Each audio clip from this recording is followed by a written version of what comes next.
ರಾಜ್ಯದ ಮೊದಲ ಹಂತದ 14 ಲೋಕಸಭಾ ಕ್ಷೇತ್ರಗಳಿಗೆ ಸದ್ಯ ಮತದಾನ ಪ್ರಕ್ರಿಯೆ ನಡೀತಾ ಇದೆ.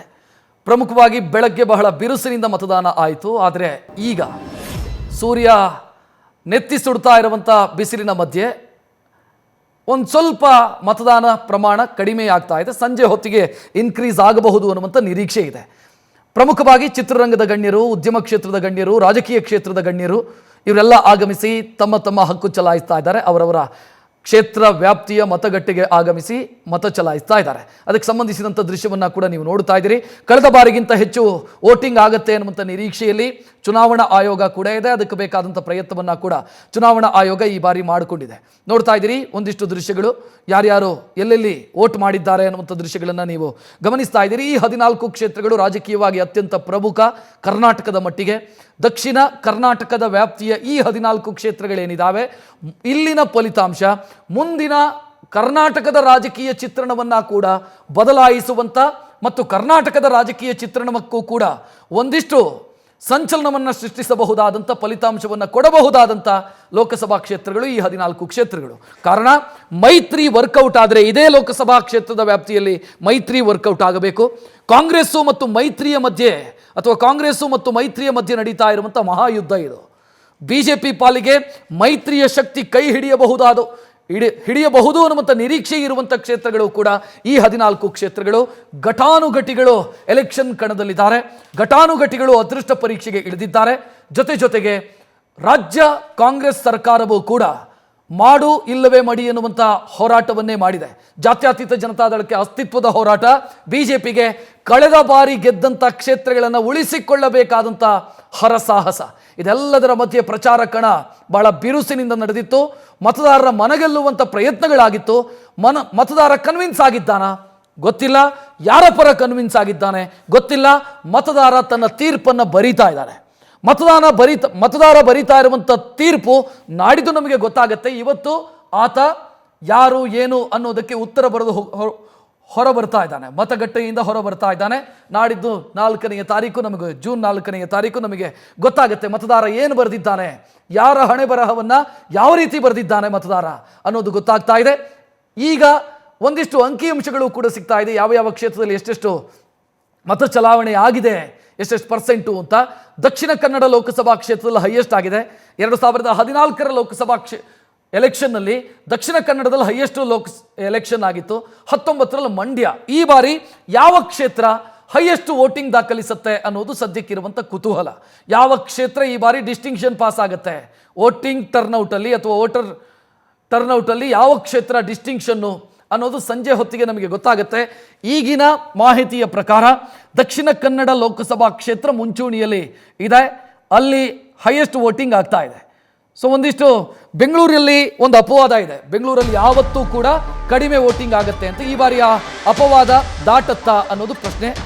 14 ಕ್ಷೇತ್ರದ ಮಧ್ಯಾಹ್ನ 1 ಗಂಟೆಯವರೆಗಿನ ಅಂಕಿಅಂಶ ನಾನು ಈಗಾಗಲೇ ಹೇಳ್ತಾ ಇದ್ದೆ. ದಕ್ಷಿಣ ಕನ್ನಡ 48% ವೋಟಿಂಗ್ ಆಗಿದೆ.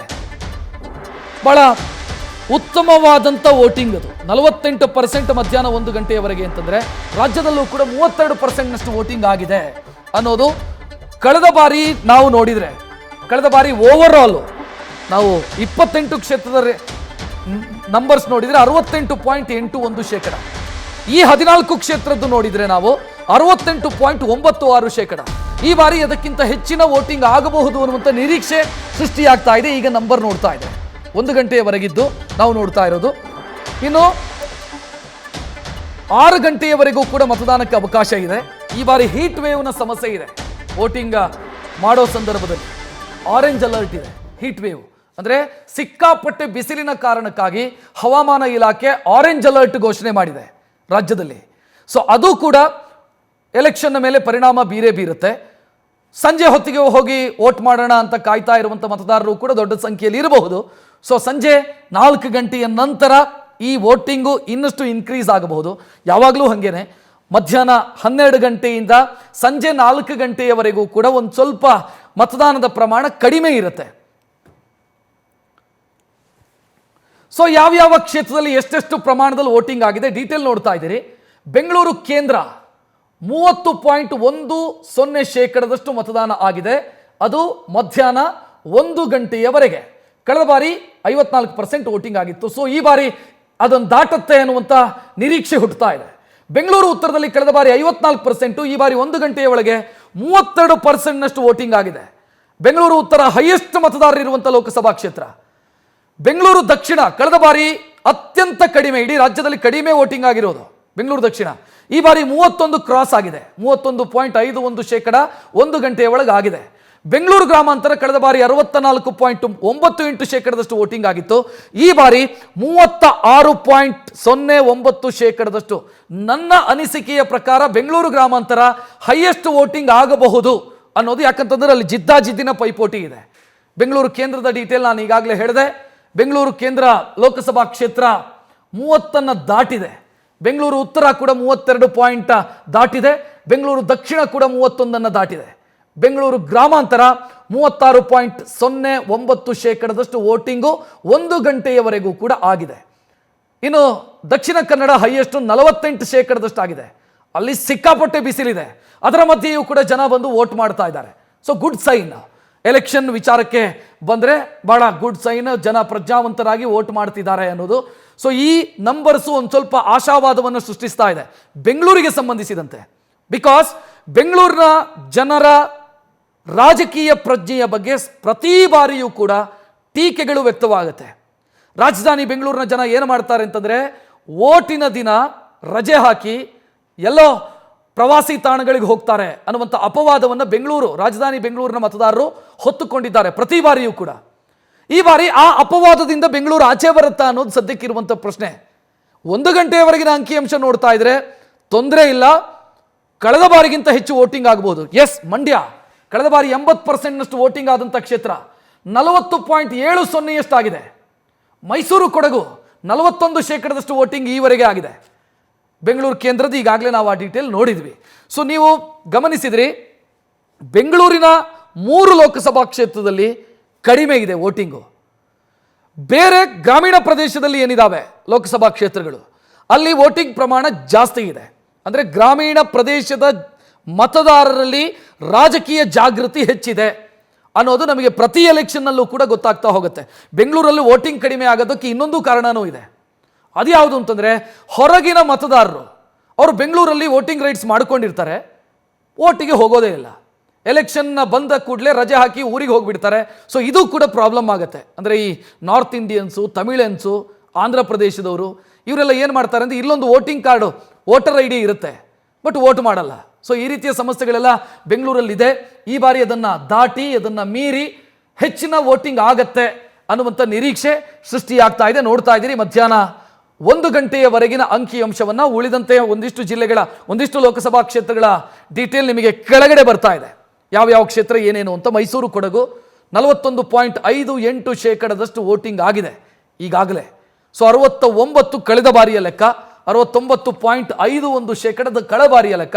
ಸೊ ಈ ಬಾರಿ ಅದನ್ನು ದಾಟಬಹುದು ಅನ್ನುವುದ ನಿರೀಕ್ಷೆ. ಚಾಮರಾಜನಗರ ಕಳೆದ ಬಾರಿ ಕೇವಲ 1800 ವೋಟ್ಗಳ ಅಂತರದಲ್ಲಿ ರಿಸಲ್ಟ್ ಬಂದಂಥ ಕ್ಷೇತ್ರ. ಸೊ ಈ ಬಾರಿ ಬಹಳ ಕಡಿಮೆ ಕಾಣ್ತಿದೆ. ಅಲ್ಲಿ 39% ವೋಟಿಂಗ್ ಆಗಿದೆ. 75% ಕಳೆದ ಬಾರಿ ವೋಟಿಂಗ್ ಆಗಿರೋದು. ಈ ಬಾರಿ 39.57% ವೋಟಿಂಗ್ 1 ಗಂಟೆಯವರೆಗೆ ಆಗಿದೆ. ನೆಕ್ಸ್ಟ್ ಇನ್ನು ಕೋಲಾರ, ಕಳೆದ ಬಾರಿ ಅಚ್ಚರಿಯ ಫಲಿತಾಂಶ ಕೊಟ್ಟಂಥ ಕ್ಷೇತ್ರ ಇದು. ಸೊ 77% ಕಳೆದ ಬಾರಿ ವೋಟಿಂಗು, ಈ ಬಾರಿ 38.42% ಆಗಿದೆ ಈವರೆಗೂ ಕೂಡ. ಅಂದರೆ 1 ಗಂಟೆಯವರೆಗೂ ಕೂಡ, 40 ನಿಮಿಷ ಆ ನಂತರದ ಲೆಕ್ಕಾಚಾರ ನೆಕ್ಸ್ಟ್ ಅಪ್ಡೇಟ್ ಆಗುತ್ತೆ ನಮಗೆ. 1 ಗಂಟೆಯವರೆಗಿನ ಲೆಕ್ಕಾಚಾರ ಈಗ ಸಿಗ್ತಾ ಇರೋದು. ಸೊ ಕೋಲಾರ ಮೀಸಲು ಕ್ಷೇತ್ರ 38.42% ವೋಟಿಂಗ್ ಆಗಿದೆ. ಜಾತ್ಯತೀತ ಜನತಾದಳ ಮತ್ತು ಕಾಂಗ್ರೆಸ್ನ ಮಧ್ಯೆ ನೇರ ಪೈಪೋಟಿ ಇರುವಂಥ ಕ್ಷೇತ್ರ ಇದು. ಕಳೆದ ಬಾರಿ BJP ಮತ್ತು ಕಾಂಗ್ರೆಸ್ JDSನ ಅಭ್ಯರ್ಥಿ, ಮೈತ್ರಿ ಅಭ್ಯರ್ಥಿ ಕಣದಲ್ಲಿದ್ದರು. ಸೊ ಈ ಬಾರಿ BJP ಜಾತ್ಯತೀತ ಜನತಾದಳವನ್ನು ಬೆಂಬಲಿಸಿ ಜಾತ್ಯತೀತ ಜನತಾದಳದ ಅಭ್ಯರ್ಥಿ ಕಣದಲ್ಲಿದ್ದಾರೆ. ಸೊ ಇಲ್ಲಿ 38.42% ವೋಟಿಂಗ್ ಈವರೆಗೆ ಆಗಿದೆ. ಬೆಂಗಳೂರು ಕೇಂದ್ರ 30%, ಬೆಂಗಳೂರು ಉತ್ತರ 32.25%, ಕಳೆದ ಬಾರಿ 54% ಆಗಿರೋದು.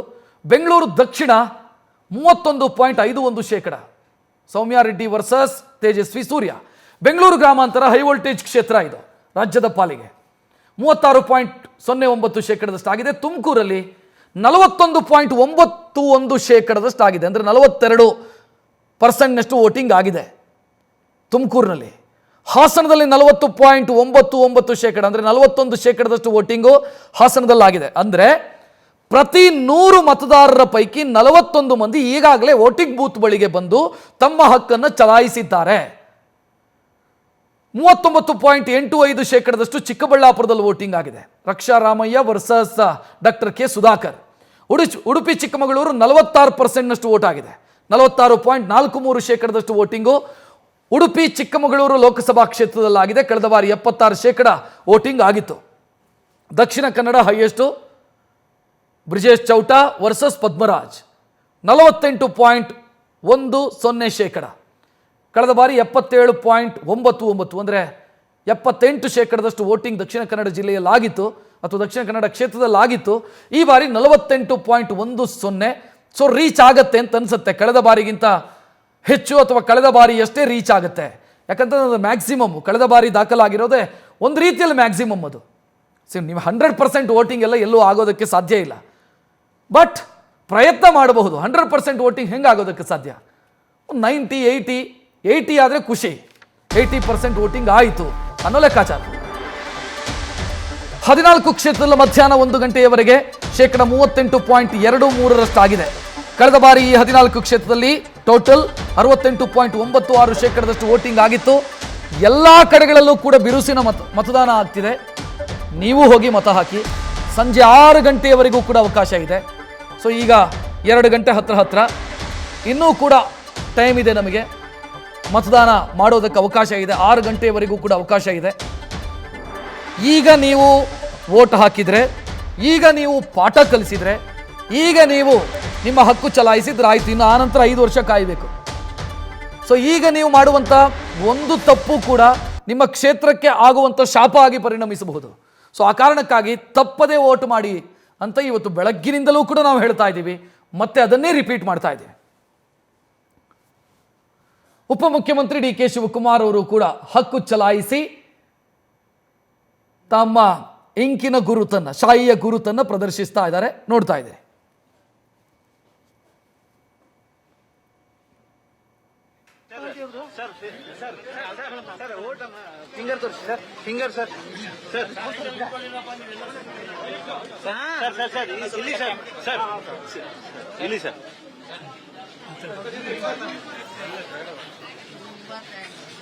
ಸೈಯದ್ ಭಾಯ್ ಬನ್ನಿ.